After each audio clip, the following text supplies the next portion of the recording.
یہ خاموش مزاجی تمہیں جینے نہ دے گی، یہ خاموش مزاجی تمہیں جینے نہ دے گی۔ سنیو اگر اس دور میں جینا ہے تو کوہرام مچا دو۔ حالیہ دنوں آپ حضرات کے علم میں ہوگی یہ بات کہ سندھ اسمبلی میں اقلیتوں کے تحفظ کے حوالے سے ایک بل پیش کیا گیا ہے۔ سوشل میڈیا اخبارات کے ذریعے سے مجھے بھی اس بات کا علم ہوا ہے،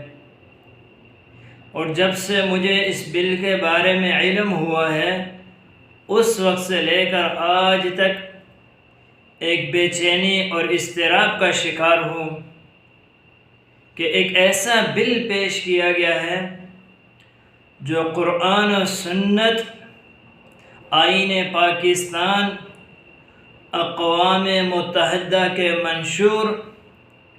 عدل و انصاف کے تقاضوں اور عقل و فہم و فراست کے صریح اصولوں کے خلاف ہے۔ اور میں ان لوگوں کو یہ بتا دینا چاہتا ہوں کہ یہ بل جو پیش کیا گیا ہے اور اس طریقے سے جتنے بھی بل اسلام کے خلاف پیش کیے گئے ہیں، یہ پیش کیے جائیں گے، ہم ایسے بلوں کو پرزہ کر کے ردی کی ٹوکری میں پھینکتے ہیں۔ کیا اسلام اتنا ایک لاچار دین ہو چکا ہے؟ اس کے اوپر منمانی طور پر پابندیاں لگائی جائیں اور انسانیت کو کامیابی سے دور کر کے ان کو ناکامی کے راستے پر ڈھالا جائے؟ یہ ان لوگوں نے بل پیش کیا ہے جن کو اسلام کے بارے میں پتہ نہیں ہے، جن کو دین کے بارے میں پتہ ہی نہیں ہے کہ دین اسلام کیا چاہتا ہے۔ آپ حضرات کے علم میں بھی یہ بات آئی ہوگی، یقیناً آپ بھی پریشان ہوئے ہوں گے، اور اگر نہیں آئی تو میں آپ کو یہ بتا دینا چاہتا ہوں کہ وہ بل کیا پیش کیا گیا ہے، اور اس بل کی ہم پرزور طور پر مذمت کرتے ہیں، اور اس بل کو فی الفور نافذ کیے جانے سے روکا جائے۔ یہ بل انسانیت کی آزادی کو سلب کرنا ہے، یہ بل اسلام کے خلاف ہے، یہ بل انسانیت کی کامیابی کے خلاف ہے۔ تم کس دین اسلام کی بات کرتے ہو؟ وہ دین اسلام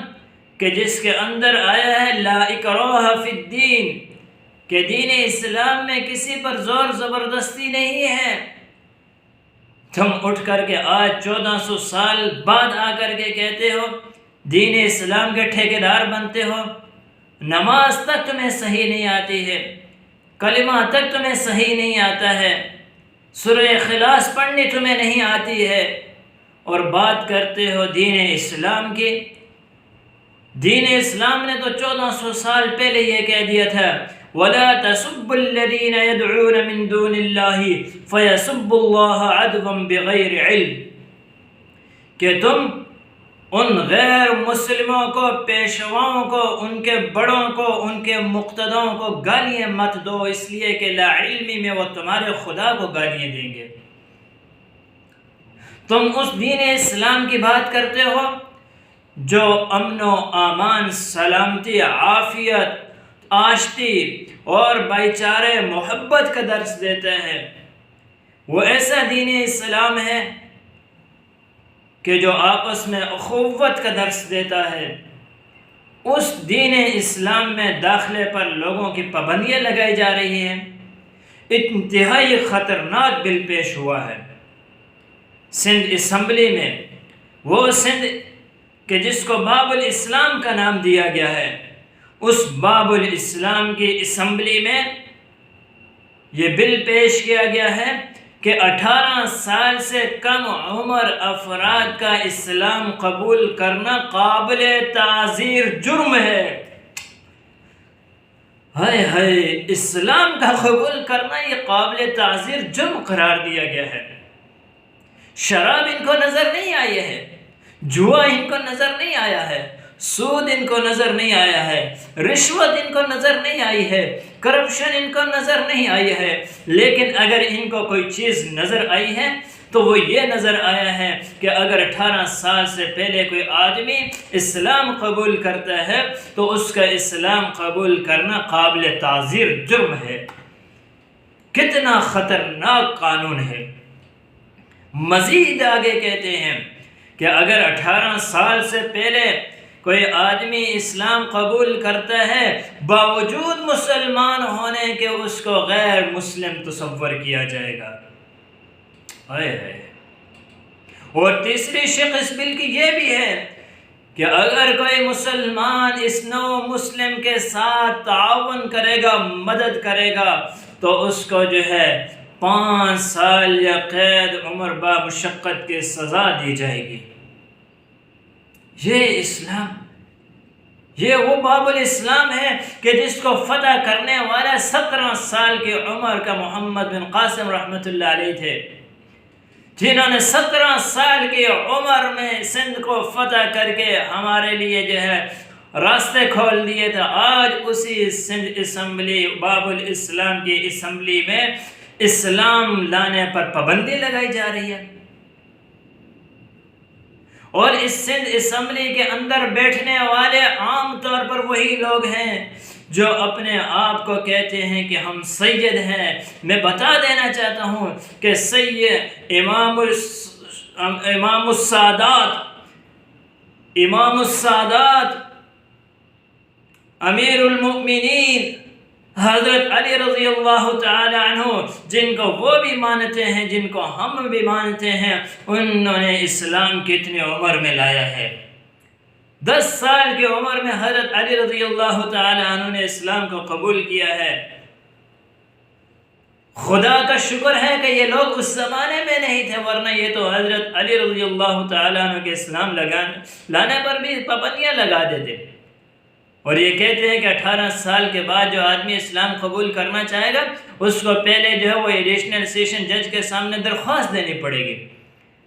اور پھر اس کے بعد جو ہے اس سے ریمارکس لیے جائیں گے، اس کا ایک انٹرویو لیا جائے گا، اس کو جو ہے لٹریچر دیا جائے گا، اس کو مذہبی جو ہے پروفیسر دیا جائے گا جو اس کے سامنے جو ہے دیگر مذاہب کے محاسن کا بھی بیان کرے گا۔ یہ کیسے مسلمان ہیں؟ میری سمجھ سے بالا تر ہے۔ دیکھو تو صحیح حضرت علی رضی اللہ تعالی عنہ کا اسلام لانا کیسا عجیب منظر تھا۔ وہ دیکھتے ہیں کہ حضور علیہ السلام اور حضرت خدیجہ الکبریٰ رضی اللہ تعالی عنہ اللہ کی عبادت کر رہے ہیں، کسی عبادت میں مستغرق ہیں۔ اگر حضور علیہ السلام سے پوچھتے ہیں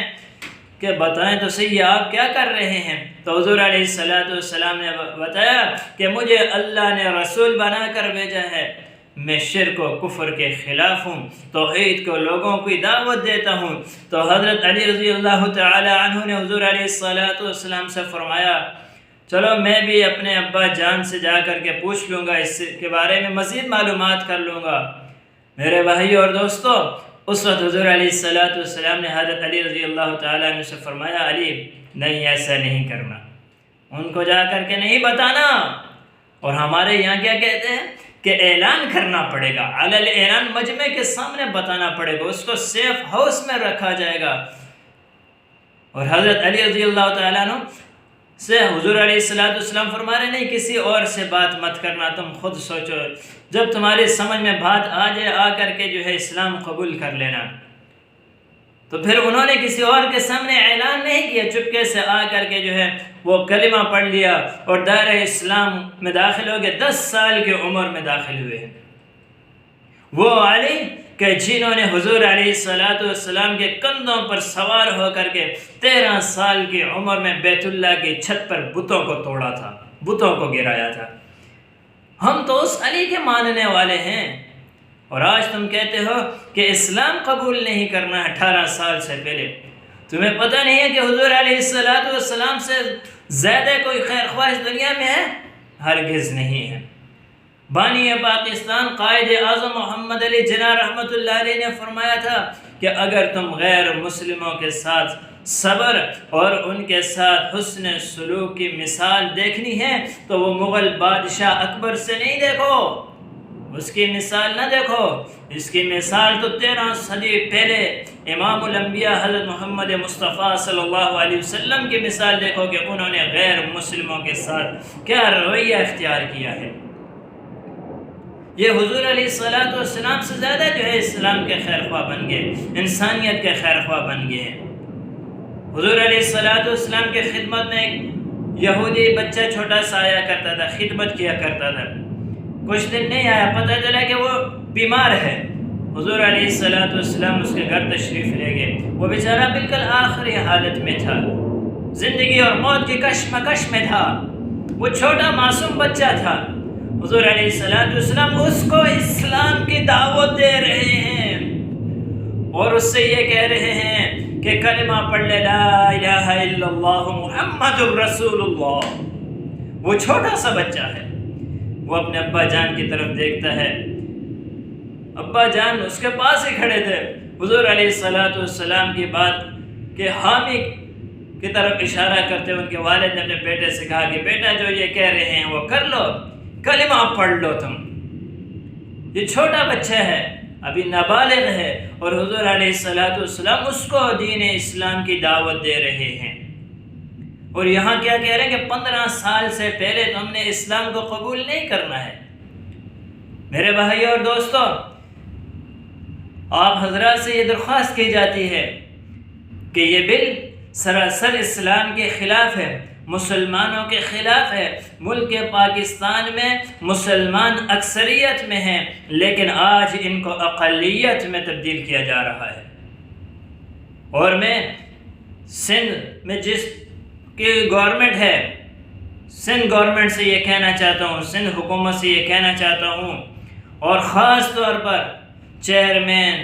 پیپل پارٹی جناب بلاول بھٹو زرداری صاحب سے کہ آپ کے نانا جان نے تو کفر کے دروازوں کو بند کیا تھا،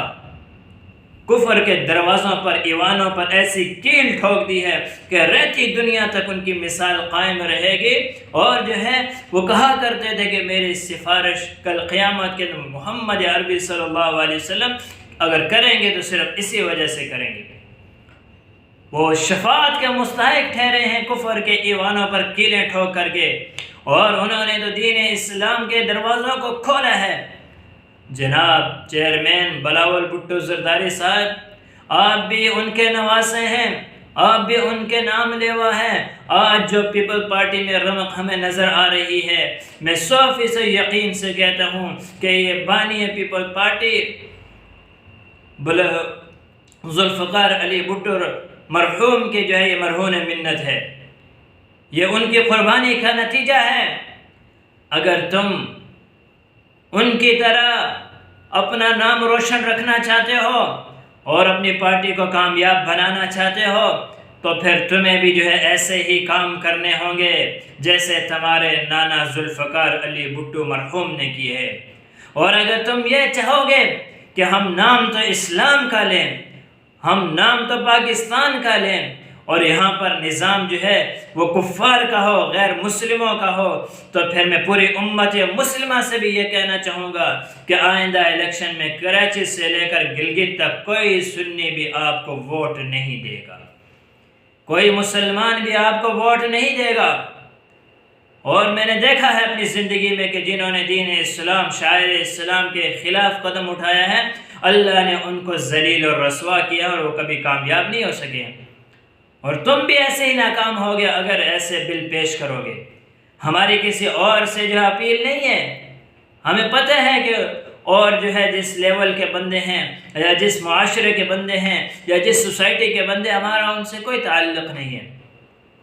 ہم تو جناب چیئرمین بلاول بھٹو زرداری صاحب آپ سے یہ کہتے ہیں کہ آپ سوچ رکھیں، یہ پارٹی آپ کی ہے، یہ دوسرے بندے تو کرائے گئے ہیں، آج آپ کے پاس سے کل کسی اور کے پاس ہوں گے۔ کہیں ایسا نہ ہو کہ اسلام کے خلاف بل پیش کر کے اور آپ کے لیے آنے والے وقتوں میں یہ مسئلہ کھڑا ہو جائے کہ یہ چند ایک لوگ جو آج آپ کے سامنے بیٹھے ہوئے ہوتے ہیں اور جو ہے آپ کا ساتھ دے رہے تھے یہ بھی ہٹ جائے اور پوری سنی قوم بھی آپ سے ہٹ جائے کہ آپ نے اسلام کے خلاف بل پیش کر کے محمد عربی صلی اللہ علیہ وسلم کے دین کو ٹھیس پہنچایا ہے اور اس دین کو جو ہے آپ نے ناقص بنانے کی کوشش کی ہے اور امت مسلمہ پر اسلام کے دروازوں کو آپ نے بند کیا ہے اور غیر مسلموں کا اسلام میں داخل ہونا آپ نے بند کیا ہے۔ کہیں ایسا نہ ہو کہ پھر پوری امت آپ کو آنے والے وقتوں میں جھٹلا دے،